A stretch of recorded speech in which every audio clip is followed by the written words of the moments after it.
నేను మొన్న తమిళ్ పాలిటిక్స్ చూస్తున్నాను ఈ మధ్యన. వాళ్ళు ఎంత సుఖంగా చేశారా పాలిటిక్స్, ఎంత సుఖంగా చేశారు. నాకు అసూయ కలిగేంత సుఖంగా చేశారు. నేను 10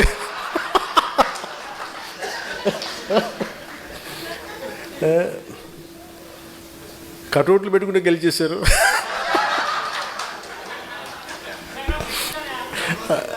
అలాగే కటౌట్లు హలోగ్రామ్స్ పెట్టుకుంటే బాగుంది. అలాగే చక్కగా సీఎంలు అయిపోయారు. నన్ను 15 సంవత్సరాలు రోడ్డు మీద దేకిచ్చినా కానీ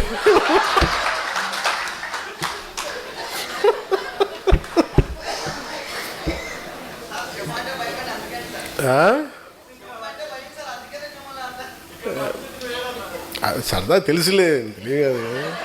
అంటే ఎందుకంటే నేను మానవత్వం గురించి ఆలోచించేవాడిని. హ్యుమానిటీ. ఒక మాట మాట్లాడాలంటే చాలా అవగాహన కావాలి. ఒక పార్టీ ఎందుకు ఇంత సంవత్సరాలు నలిగాను అంటే, ఒక పార్టీని నడపడం అంటే కొన్ని లక్షల మంది ఒక సమూహాన్ని ఒక ఏకతాటిపై నడిపించడం చాలా కష్టమైన పని. మన ఇంట్లో కుటుంబ సభ్యులనే మనందరం కలిసి ఏకతాటిపైన ఉన్నాం. అలాంటిది నేను ఎంత సాహసం చేశానంటే బయటికి వచ్చి ఒక పార్టీ పెట్టి ఏదో మార్చేద్దామని ఒక పిచ్చి.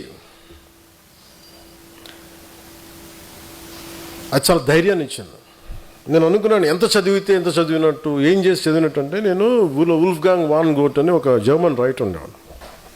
ఆయన చెప్పింది ఏంటంటే, నాకు ఆయన చెప్పిన కోట్ బాగా ఇష్టం. Boldness has magic and genius in. అంటే ఒకసారి విపరీతంగా ఆలోచించేసి విపరీతంగా తెలివితేటలు చూపించేసి మొత్తం కొంచెం ఏమి కాకుండా పోతాడు.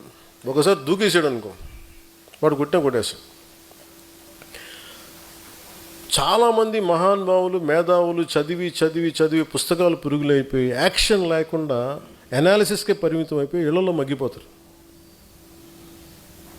సో నేను ఎంత నేర్చుకునే పెట్టుకొని నేను ఏదో ఒక టైంలో దూకేద్దాం పాలిటిక్స్ని దూకేసాను. పాలిటిక్స్కి నేను ఎప్పుడు వచ్చాను పాలిటిక్స్కి? One was in early 30s.